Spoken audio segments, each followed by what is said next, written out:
What advice? There's lots of climbers who will watch or listen to this, who are out there who aspire to be able to go and see that crack on the blank wall and go and start using it better. What advice do you have for climbers who want to get their crack climbing up to a higher level?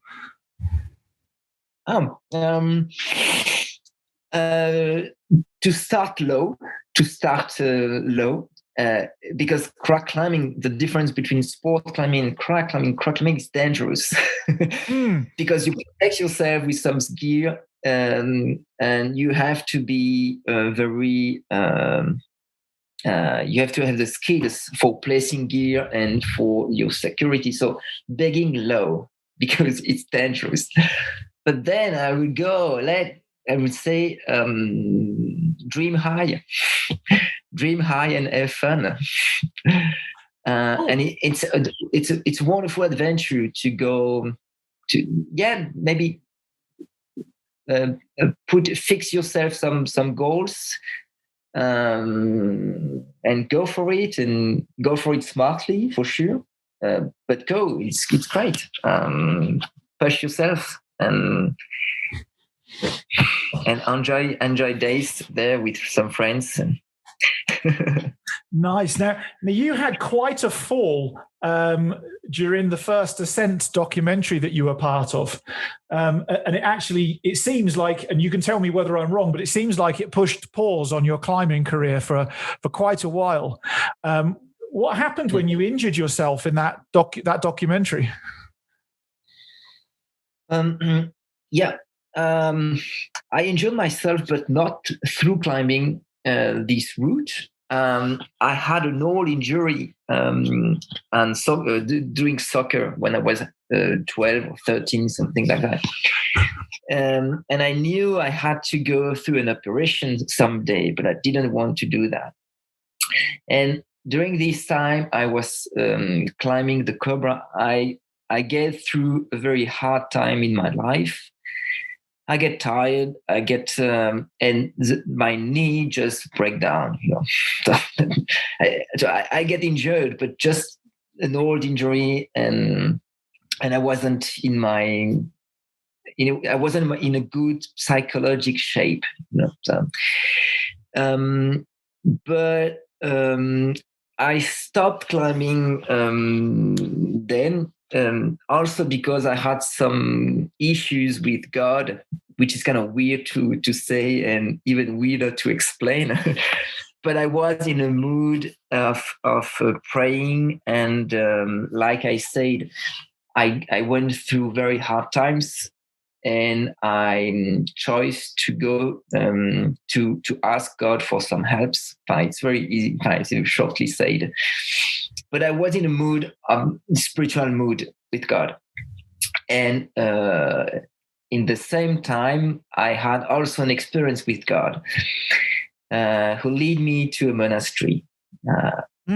First of all, I reached this monastery just to go for recovery, just to go there for a couple months of recovery, and so I could leave my faith and also live in a place where I could recover like great with some. But then I stayed there. It's a long story, but I stayed there. I was going to say, because becoming a monk, from what I've read and seen, becoming a monk seemed like the thing that happened after the knee and whatever else.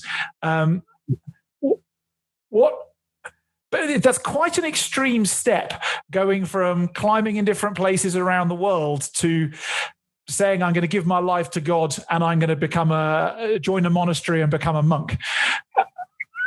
And I guess I'm almost lost for a question, but just expand a little bit more about how that happened and how that worked. Yeah.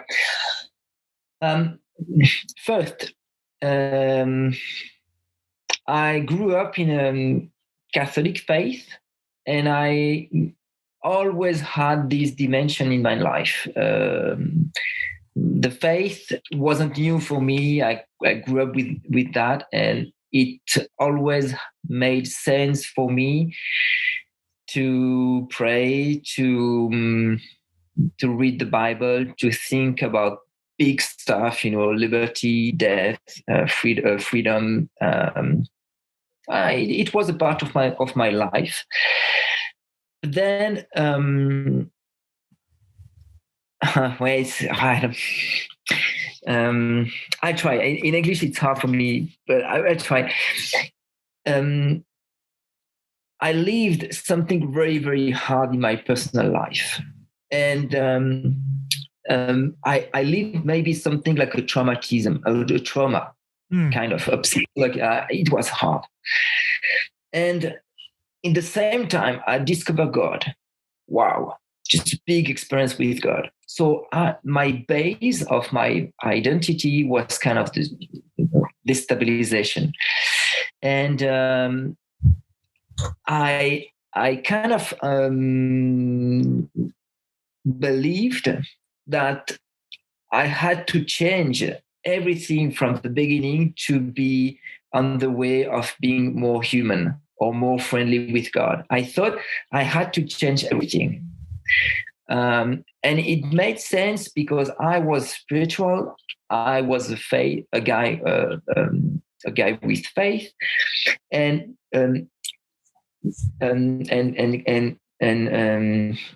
being a climber was also like something like very extreme or radical.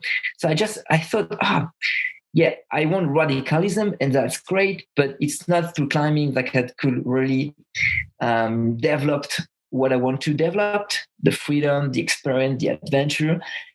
And I kind of saw that in the monastery life, in a kind of paradoxal way, because it's not adventure, it's not you stay in one place.